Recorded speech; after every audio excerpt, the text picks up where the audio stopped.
Magtakda ng mga salitang ikakabit sa mga numero. Makatutulong kung ang mga numero ay katunog ng mga salitang ito. Halimbawa, 11, heaven. 12, elf. 13, itim. 14, uling. 15, ngipin. Ano man ang kailangang i-enumerate ay ikokonekta natin sa mga salitang heaven, elf, itim, uling, at ngipin. Halimbawa, salakot, tinikling, bangketa, mais, balot. Sa heaven ay may anghel na nakasalakot. May elf na nagtitinikling.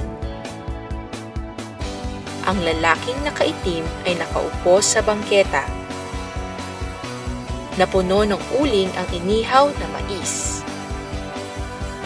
Kakagati ng ngipin ang balot. Balikan natin ang mga salitang mememoryahin. Sa heaven ay may anghel na may elf na ang lalaking nakaitim ay nakaupo sa, napuno ng uling ang inihaw na,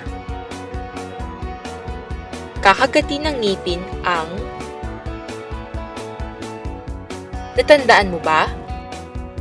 Salakot, tinikling, bangketa, mais, balot.